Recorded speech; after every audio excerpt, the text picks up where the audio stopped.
Mundos posibles. De Isaac Asimov. Norman y Libby llegaron tarde por culpa de esas inevitables demoras de último momento, así que tuvieron que aceptar el único asiento disponible en el vagón. Era el que estaba en la parte delantera, el que no tenía nada adelante excepto el asiento orientado en dirección contraria, con su duro respaldo contra el tabique de separación. Mientras Norman guardaba la maleta en el portaequipajes, Libby sintió una pizca de fastidio. Si una pareja ocupaba el asiento de enfrente, se pasarían mirándose las caras embarazosamente todas las horas que tardarán en llegar a Nueva York. O bien, lo cual no era mucho mejor, tendrían que edificar una muralla artificial con el periódico. De todas maneras, no valía la pena correr el riesgo de ir a la busca de otro doble asiento desocupado en el tren. Norman parecía despreocupado, y eso decepcionó un poco a Libby. Habitualmente coincidían en sus estados de ánimo. Por eso Norman afirmaba estar seguro de haberse casado con la chica indicada. Congeniamos, Libby, decía él, y eso es lo importante. Cuando resuelves un rompecabezas y las piezas encajan, ya está. No hay otras posibilidades. Y, desde luego, no hay otras chicas. Ella se echaba a reír y le planteaba. Si no hubieras estado ese día en el tranvía, quizá nunca me hubieras conocido. ¿Qué habrías hecho entonces? Hubiera permanecido soltero. Naturalmente. De todas formas, te habría conocido a través de Georgette cualquier otro día. No hubiera sido lo mismo. Claro que sí. No, además, Georgette jamás me habría presentado. Ella te había echado el ojo y no es de esas a las que les gusta crearse rivales. Pamplinas. Luego, Libby hizo su pregunta favorita. Norman, ¿y si hubieras llegado un minuto más tarde y te hubieras visto obligado a coger el tranvía siguiente? ¿Qué crees que hubiera ocurrido? ¿Y si los peces volaran y se lanzaran en bandadas a la cúspide de las montañas? ¿Qué crees que comeríamos los viernes entonces? El caso era que ambos habían coincidido en el mismo tranvía y que los peces no volaban, de manera que se habían casado 5 años atrás y comían pescado los viernes. Y justamente a causa de aquel matrimonio iban ahora a pasar una semana en Nueva York y celebrar su aniversario. Recordó entonces el problema presente. Norman, me gustaría que tomáramos otro asiento, si te parece. A mí también. Pero todavía no compartimos este con nadie, de modo que, al menos hasta Providence, estaremos más o menos solos. Aquello no acabó de consolar a Libby, que se sintió justificada cuando vio caminar por el pasillo central del vagón un pequeño y rollizo personaje. Bien, ¿de dónde venía aquel hombre? El tren se encontraba a mitad de camino entre Boston y Providence, y si el fulano había tenido un asiento, ¿por qué no lo había conservado? Como fuere, su vanidad tomó parte en el juego de las hipótesis. Estaba segura de que si ignoraba al hombrecillo él pasaría de largo.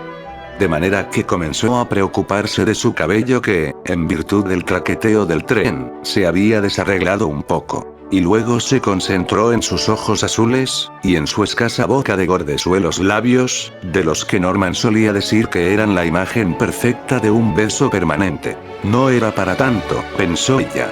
Luego alzó la mirada y vio al hombrecillo sentado en el asiento opuesto. El fulano captó la mirada y sonrió ampliamente. Una agrupación de arrugas coronaron los bordes de la sonrisa. Se quitó precipitadamente el sombrero y lo colocó sobre la pequeña maleta negra que había traído consigo. Un mechón de blancos cabellos se desparramó en torno a la calvicie circular que asimilaba el centro de su cráneo a un desierto. Libby correspondió con apenas la insinuación de una leve sonrisa y luego desvió la mirada posándola de nuevo sobre la maleta negra. Entonces su sonrisa se apagó. Dio un codazo a Norman. Norman alzó la mirada por encima del periódico. Encogió las cejas, casi encontrándose sobre el puente de la nariz, con aquel gesto que por lo común le otorgaba una imponente presencia. Pero tanto ellas como los oscuros ojos que brillaban debajo se dirigieron a Libby con el usual aspecto de complacencia y diversión que solían explayar. ¿Qué pasa?, dijo. Sin duda no se había fijado en el rollizo hombrecito situado frente a ellos. Libby iba a indicarle con una mirada y un gesto de la mano lo que de chocante había encontrado, cuando se dio cuenta que el hombrecillo la estaba contemplando abiertamente. Libby se sintió confusa. Norman le dirigía apenas una vaga mirada. Finalmente resolvió acercarse a él y susurrarle excitadísima, ¿has visto lo que hay escrito sobre su maleta? Mientras se lo decía miró de nuevo y comprobó que no se había equivocado. Las letras no eran muy grandes, pero resaltaban por su blancura contrastando con el fondo negro. En trazos redondos podía leerse: alternativa.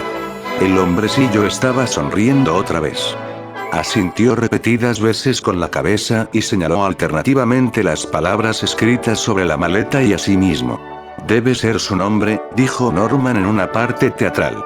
Vamos, hombre, replicó Libby, ¿cómo puede ser eso el nombre de nadie? Norman apartó el periódico. Ahora lo verás, dijo, y se inclinó hacia adelante. Señor Alternativa. El hombrecillo lo miró, solícito. ¿Tiene usted hora, señor Alternativa? El hombrecillo sacó un gran reloj del bolsillo de su chaleco y lo puso ante Norman. Gracias, señor Alternativa, dijo Norman. Luego añadió en un susurro. ¿Te das cuenta, mujer? Sin duda habría vuelto a centrarse en su periódico si el hombrecillo, que había comenzado a abrir su maleta, no hubiera llamado la atención de los otros dos con los movimientos que imprimía a uno de sus dedos extendidos. Lo que estaba sacando era una plancha de cristal mate, de aproximadamente 9 pulgadas de ancho y alto y 1 pulgada de grueso. Tenía los bordes cortados en bisel, los ángulos redondeados y no mostraba el menor distintivo de nada que lo destacara. Luego sacó un pequeño alambre que adosó a la plancha de cristal, colocó el conjunto sobre sus rodillas y se quedó mirando a la pareja con orgullosa satisfacción. Por el cielo, Norman, dijo Libby, repentinamente sobresaltada, es una especie de dibujo. Norman se acercó un poco más. Luego miró abiertamente al hombrecillo. ¿Qué es eso?, preguntó. ¿Una nueva clase de televisión? El hombrecillo negó con la cabeza. Libby respondió por él. No, Norman, somos nosotros. ¿Qué? ¿Acaso no lo ves? Es el tranvía donde nos encontramos tú y yo. Mírate en el asiento de atrás, con aquel sombrero de fieltro que tiré por inservible hace 3 años. Mira, ahora subimos Georgette y yo. Aquella mujer gorda, en la plataforma, Norman. ¿No lo estás viendo? Debe ser alguna clase de ilusión, murmuró Norman. Pero también lo estás viendo, ¿no? Por eso él lo llama alternativa. El cristal podría mostrarnos otra alternativa. Lo que hubiera ocurrido de no haber sufrido aquel viraje el tranvía. Libby estaba segura de ello. Se encontraba sumamente excitada y completamente segura de lo que pensaba. Mientras contemplaba y se sumergía en las imágenes de la plancha de cristal, el descendente sol de la tarde y el vagón de tren en que se encontraban comenzaron a desvanecerse. Podía recordar aquel día. Norman conocía a Georgette y ya estaba a punto de cederle el asiento cuando el tranvía sufrió una sacudida que arrojó a Libby contra rodillas del hombre. Era ridículo verse sentada en el regazo de Norman, pero así había ocurrido. Se sintió tan avergonzada que Norman tuvo que recurrir primero a su galantería y luego a su conversación. Ni siquiera fue necesaria una presentación por parte de Georgette. Cuando bajaron del tranvía, él ya sabía dónde trabajaba Libby. Todavía podía recordar la sonrisa forzada que Georgette le lanzó cuando ambas se separaron. Parece que le gustas a Norman, le había dicho su amiga. Oh, no seas tonta, había replicado Libby. Simplemente ha estado cortés. Aunque es un chico guapo, ¿verdad? Tan solo 6 meses después contraían matrimonio. Y hete aquí que de nuevo veía ahora el mismo tranvía, con Norman, Libby y Georgette. Y mientras pensaba en ello, el tren desaparecía, el monótono traqueteo se desvanecía por completo, ocupando su lugar los confines del tranvía. Acababa de detenerse y subieron Georgette y ella. Situadas en la plataforma, sufrieron los embates del monótono y ridículo ritmo del vehículo. Entonces se dirigió a su amiga. ¿Hay alguien que te mira, Georgette? ¿Lo conoces? Yo. Georgette ensayó una mirada deliberadamente casual por encima de su hombro. Luego añadió. Sí, lo conozco un poco. ¿Qué crees tú que querrá? Averigüémoslo, dijo Libby. Se sentía complacida en su picardía. Georgette era conocida por su coqueteo con los hombres y sería divertido comprobar si no pasaba todo de mera fanfarronada. Además, este parecía bastante interesante. Se dirigió hacia la parte de los asientos y Georgette la siguió sin demasiado entusiasmo. Justo cuando Libby alcanzaba el asiento situado frente al que ocupaba el joven, el tranvía tomó bruscamente una curva haciéndole perder el equilibrio. Libby intentó desesperadamente atrapar una de las agarraderas de cuero que pendían de la barra superior. La atrapó con la punta de los dedos y pudo sostenerse. Por alguna razón, sin embargo, momentos antes le había parecido que no había ninguna correa lo bastante cercana como para poder sujetarse a ella. Como quiera que fuese, sintió que según las leyes naturales ella debía haber caído. Algo había sido rectificado. El joven no la miraba. Estaba sonriendo a Georgette y levantándose de su asiento. Tenía unas impresionantes cejas que le conferían un aspecto de competencia y autodominio. Libby decidió que le gustaba. Georgette estaba diciendo: «Oh, no te molestes. Vamos a bajar dentro de 2 paradas». «Pensé que íbamos a ir a Satch», dijo Libby. «Iremos. Pero acabo de recordar que tenía que hacer algo allí. No me llevará más de 1 minuto. Próxima parada, Providence», anunciaron los altavoces. El tren reducía velocidad y el mundo pasado volvió a sumergirse una vez más en la plancha de cristal. El hombrecillo les estaba sonriendo. Libby se dirigió a Norman. Se sentía un tanto alterada. ¿También tú estabas pensando en todo aquello? ¿Qué ocurre? ¿Acaso no podemos estar tan cerca de Providence? Miró su reloj. Creo que sí. Luego, a Libby. No te caíste esa vez. Luego lo viste, ¿verdad? Arrugó el entrecejo.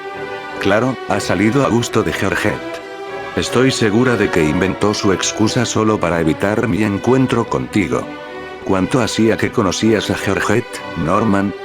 No mucho. Lo bastante para reconocerla, nada más verla y creer que debía ofrecerle mi asiento. Libby alargó el labio inferior. No tienes por qué estar celosa de lo que podía haber sido, criatura.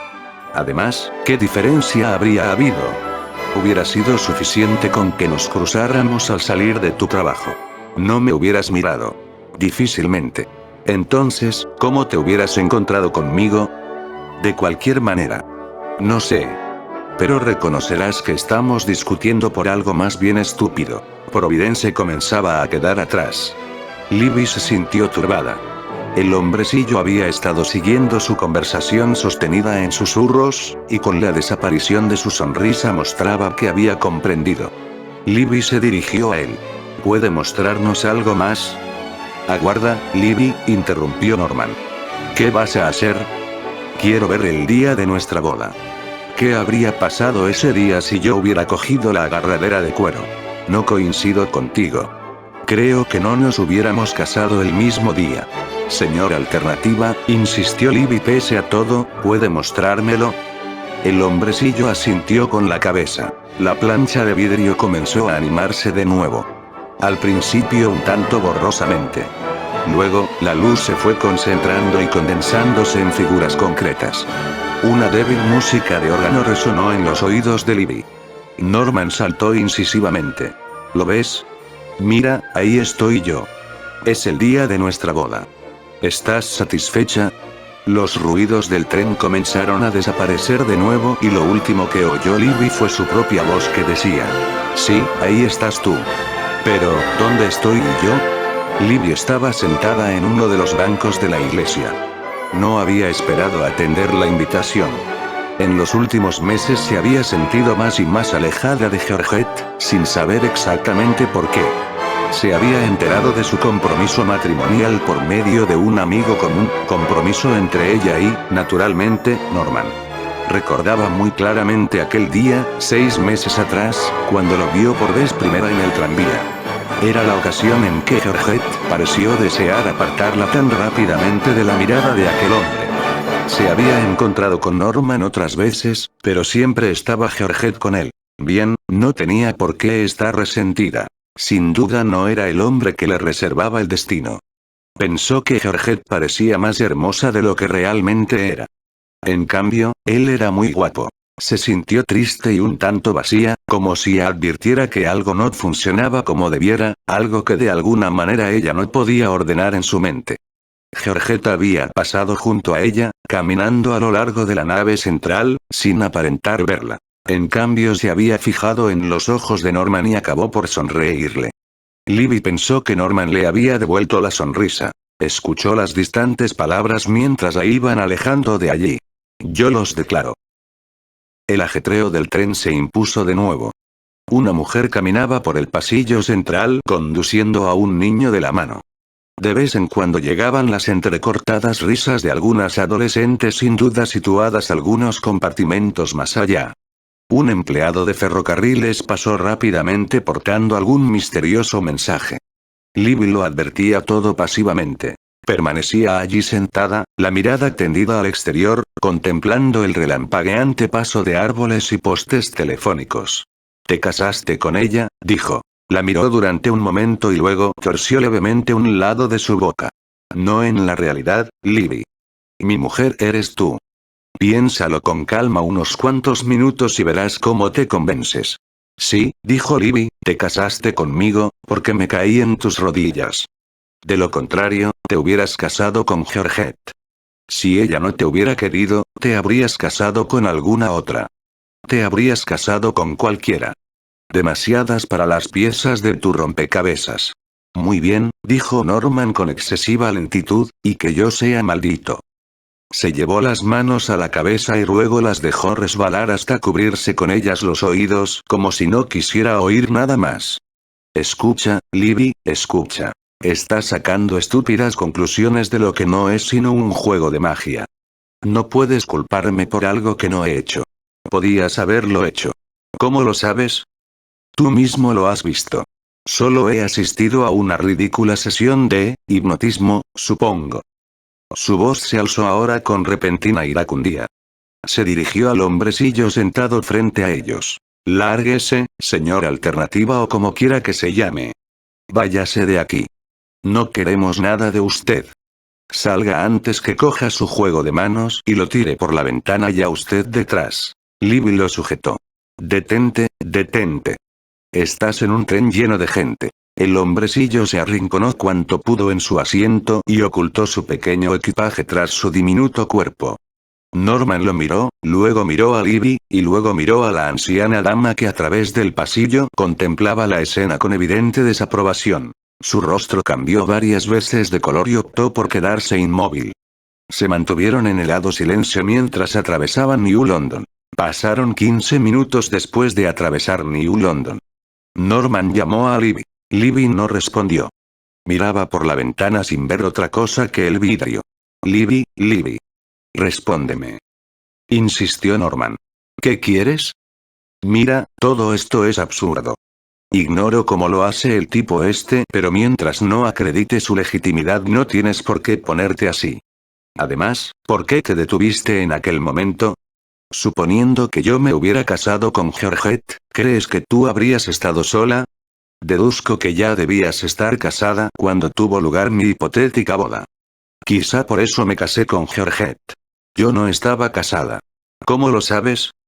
Lo juraría. Sé cuáles eran mis pensamientos entonces. Bueno, te habrías casado al año siguiente». Libby sintió que la cólera crecía dentro de ella. «Y si lo hubiera hecho, seguramente no te habría importado». «Por supuesto que no. Lo que nos viene a confirmar que en el mundo real no tenemos por qué ser responsables de las opciones y alternativas que se presentaren». Las ventanas de la nariz de Libby se hincharon. Pero nada dijo. «Mira», dijo Norman. «¿Recuerdas la fiesta del penúltimo año nuevo? ¿Y cómo no? Me derramaste encima todo un cubo de alcohol. No me refería a eso. Aparte, no era más que un frasco de ponche y pudo haber sido peor. Lo que quiero decir es que la dueña de la casa, Winnie, era quizá la mejor amiga que tenías desde antes de nuestro matrimonio. ¿Y? Georgette también era una buena amiga suya, ¿no es así?» «Sí. Perfecto. Tú y Georgette hubierais ido a la reunión sin mirar con cuál de las dos yo estaba casado. Dejemos que nos muestre aquella reunión como si yo hubiera estado casado con Georgette y apostaré que tú estabas allí o con tu novio o con tu marido». Libby dudó. Se sintió atemorizada ante aquella posibilidad. «¿Tienes miedo de probar fortuna?» Fue esto lo que, naturalmente, la deshirió. Se volvió hacia él con violencia. No, no tengo miedo. Y espero estar casada en la hipótesis. No había razón para estar apenada por ti. Es más, me gustará ver qué ocurre cuando derramas la coctelera sobre Georgette. Te pondrá verde en público. La conozco. Quizá veas entonces alguna diferencia entre las piezas del rompecabezas. Hizo un gesto enérgico con la cabeza y cruzó los brazos duramente sobre el pecho. Norman dirigió una mirada al hombrecillo, pero no había necesidad de palabras. La plancha de vidrio yacía nuevamente sobre su regazo. ¿Lista?, dijo Norman, conteniendo la tensión. Libby movió la cabeza asintiendo, dejando que el ruido del tren volviera a desvanecerse. Libby, todavía resentida del frío exterior, se encontraba en el vestíbulo. Acababa de quitarse el abrigo salpicado de nieve y se frotaba los brazos aún no acostumbrados a la caricia del aire libre. Los saludos de feliz año nuevo se mezclaban con las chillonas notas de alguna radio encendida. El agudo chillido de Georgette fue casi lo primero que oyó desde su entrada. Se dirigió hacia ella. No había visto a Georgette o a Norman desde hacía semanas. Georgette alzó una ceja, amaneramiento cultivado por ella en sus últimos tiempos, y dijo: ¿No viene nadie contigo, Libby? La mirada de Georgette recorrió el entorno de su amiga como para descubrir la presencia de alguien y luego regresaron a Libby. Creo que Dick se dejará caer por aquí más tarde, dijo Libby con indiferencia. Tenía que hacer antes un par de cosas. Mientras lo decía se sintió cada vez más indiferente. Bueno, dijo Georgette, sonriendo, Norman está aquí. Eso te protegerá de tu soledad, querida. Mientras decía esto, Norman apareció procedente de la cocina. Portaba una coctelera en las manos y a medida que caminaba el recipiente de los cúbitos de hielo prestaba una nota musical a sus palabras. Compongamos, oh alborotadores, un combinado capaz de aplacar vuestros desordenados ánimos, Libby. Caminó hacia ella mientras le dedicaba una cordial bienvenida. ¿Dónde te has metido todo este tiempo? Me parece no haberte visto en lo menos 20 años. ¿Qué pasa? ¿Acaso Dick no quiere que nadie más te vea? Llena mi vaso, Norman, dijo Georgette vivamente. Enseguida, dijo Norman sin mirarla. ¿Quieres tú también, Libby? Te conseguiré un vaso. Se giró y todo sucedió precipitadamente. Libby gritó: ¡Cuidado! Lo había visto venir, incluso tenía el vago sentimiento de que todo aquello ya había ocurrido antes, pero lo dejó estar como si abandonan los sucesos en manos del destino. El pie de Norman tropezó en el borde de la alfombra. Vaciló, luchó por mantener el equilibrio, y la coctelera saltó por los aires, cayendo sobre Libby toda una catarata de helado licor que la dejó calada desde la cabeza hasta los pies. Se quedó inmóvil, sin saber qué hacer. Los murmullos se detuvieron a su alrededor y durante unos escasos e intolerables momentos gesticuló inútilmente, en tanto Norman repetía condenación. En voz alta. Ha sido tristísimo, Libby, dijo Georgette, con frialdad. Un accidente como otro cualquiera. Espero que el vestido no te haya costado mucho. Libby optó por echar a correr. Se introdujo en una habitación vacía y relativamente en calma. A la luz de la lámpara situada junto al armario ropero, buscó entre los abrigos que había encima de la cama intentando encontrar el suyo. Norman había ido tras ella. Libby, no hagas caso de lo que ha dicho. Lo siento muy de veras. Haré. No te preocupes. No te echo la culpa. Parpadeó rápidamente sin mirarlo. Iré a mi casa y me cambiaré. ¿Vas a volver? No lo sé. No sé lo que haré. Escucha, Libby, los cálidos dedos de Norman estaban sobre sus hombros. Libby sintió una curiosa sensación muy dentro de ella, mientras pensaba que algo semejante a telas de araña iba desgarrándose y los ruidos del tren regresaron. Algo no había funcionado acorde con el tiempo mientras ella estaba allí. En el cristal. Fuera del tren solo se veía el espacio inundado por los tonos del crepúsculo. Las luces del tren fueron encendidas. Pero esto no importaba. Pareció recuperarse del esguince acontecido en sus entrañas. Norman se frotaba los ojos con el índice y el pulgar. ¿Qué ocurre? Dijo. Ya ha pasado. Norman miró su reloj. Pronto estaremos en New Haven. Lo derramaste sobre mí, dijo Libby como maravillándose. Bueno, así fue en la vida real. Pero en la vida real yo era tu mujer. En esta ocasión debías haberlo derramado sobre Georgette. ¿No resulta curioso? Pero ella pensaba en el hecho de que Norman la persiguiera, sus manos sobre sus hombros. Lo miró y dijo con cálida satisfacción. No estaba casada. No, ciertamente. Pero, ¿era con ese Dick Reynard con el que estabas saliendo? Sí. ¿No estabas planeando casarte con él, Libby? ¿Celoso, Norman? ¿De qué? Norman parecía confuso. ¿De una plancha de vidrio? Claro que no. No creo que me hubiera casado con él. ¿Sabes? La escena terminó justo cuando menos lo deseaba yo. Había algo que estaba a punto de ocurrir, lo sé. Se detuvo, y luego añadió lentamente. Era mientras pensaba que hubiera preferido hacérselo a cualquier otro en la sala. A Georgette incluso. Ni me hubiera molestado en pensar en ella entonces. Supongo que no me crees. Quizás sí. Lo miró. He sido una tonta, Norman. Vivamos nuestra vida real. No juguemos con cuantas cosas que pudieron haber sido y no fueron. Sin embargo, Norman insistió y cogiéndole las manos dijo. No, Libby. Una última ocasión. Veamos lo que hubiéramos hecho en aquel momento, Libby. Ese minuto decisivo, si yo hubiera estado casado con Georgette. Libby estaba un poco asustada. No, por favor, Norman. Pensaba en los ojos de Norman, sonriéndole ampliamente mientras, al lado de una Georgette a la que no había dedicado una sola mirada, sostenía la fatídica coctelera. No quería saber lo que ocurrió después. No quería aquella vida potencial, sino esta presente. New Rayen vino y pasó de largo. Quiero intentarlo, Libby, insistió Norman. Como tú quieras, Norman, dijo ella. Se esforzó en asegurarse que no tenía importancia. Que nada tenía importancia. Cruzó las manos frente a su pecho y se apretó los brazos. Mientras hacía esto, pensó. Ninguna fantasía proyectada podrá separarlo de mí. Norman se dirigió de nuevo al hombrecillo. Por favor. Bajo la amarillenta luz del vagón el proceso pareció tomar más tiempo.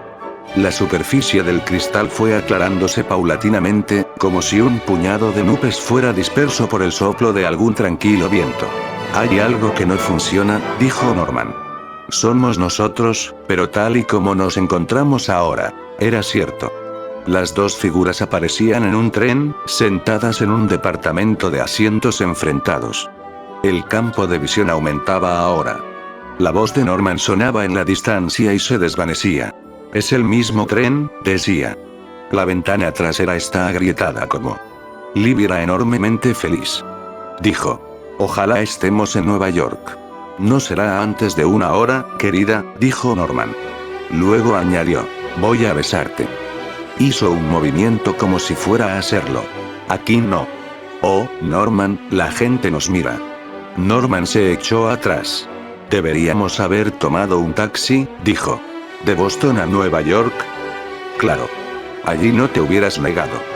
Libby se echó a reír. Te pones la mar de divertido cuando intentas actuar ardientemente. No es una actuación. Su voz se tornó repentinamente sombría. Ni tampoco 1 hora lo que nos queda. Siento como si hubiera estado esperando 5 años. Yo también. ¿Por qué no pude encontrarte primero? ¿Cuánto tiempo perdido? Pobre Georgette, gimió Libby. No lo sientas por ella, Libby, dijo Norman con impaciencia. Nunca tuvimos éxito en nuestro matrimonio. Estará contenta de verse libre de mí. Sabía eso. Por eso dije pobre Georgette. Estoy apenada por ella por no haber sido capaz de apreciar lo que tenía. Bueno, aprécialo ahora que lo tienes tú, dijo él. Aprécialo, ya que sabes darte cuenta tan inmensa e infinitamente, o, más que eso, aprécialo al menos la mitad de lo que yo aprecio lo que he conseguido. Te divorciarás también de mí, si no. Antes pasarás por encima de mi cadáver, dijo Norman. Es todo tan extraño, dijo Libby. A menudo pienso, ¿qué hubiera ocurrido si no hubieras derramado sobre mí aquella coctelera? No hubieras venido tras de mí, no me hubieras dicho lo que me dijiste, yo no hubiera sabido jamás lo que supe. Hubiera sido tan diferente, todo. Absurdo. Habría sido exactamente lo mismo. Hubiera ocurrido en cualquier otra ocasión. Me gustaría saberlo, dijo Libby suavemente. Las luces de la ciudad estallaron en el exterior y la atmósfera de Nueva York los envolvió. El pasillo del vagón se llenó de viajeros preparados para descender con sus equipajes. Libby se sintió como una isla en el tumulto hasta que Norman la cogió del brazo. Las piezas del rompecabezas encajan, después de todo, dijo mirándolo. Naturalmente, dijo él. Puso una mano sobre la de Norman. Estaba equivocada. Yo pensaba que puesto que nos teníamos el uno al otro, también poseíamos todos los posibles del uno y del otro. Pero no todas las posibilidades nos afectan. Con lo real tenemos suficiente. ¿Entiendes lo que quiero decir?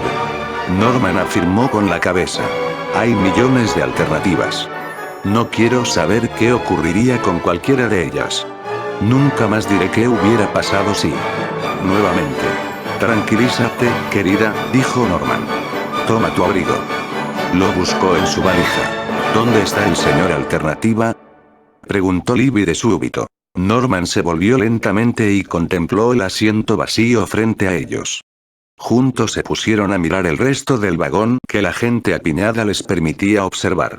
Quizá, dijo Norman, se haya ido a otro vagón. ¿Por qué? Además, no se hubiera olvidado su sombrero. Y fue a recogerlo. ¿Qué sombrero? Dijo Norman. Libby se detuvo y sus dedos se cerraron en torno al vacío. Estaba ahí, estaba casi tocándolo. Lo miró sorprendida y añadió. Oh, Norman, ¿qué hubiera pasado si? Norman puso un dedo sobre los labios de Libby. Querida, dijo. Lo siento. Bueno, déjame ayudarte con el equipaje. El tren se sumergió en el túnel bajo Park Avenue, y el ruido de las ruedas se convirtió en un estrepitoso rugido.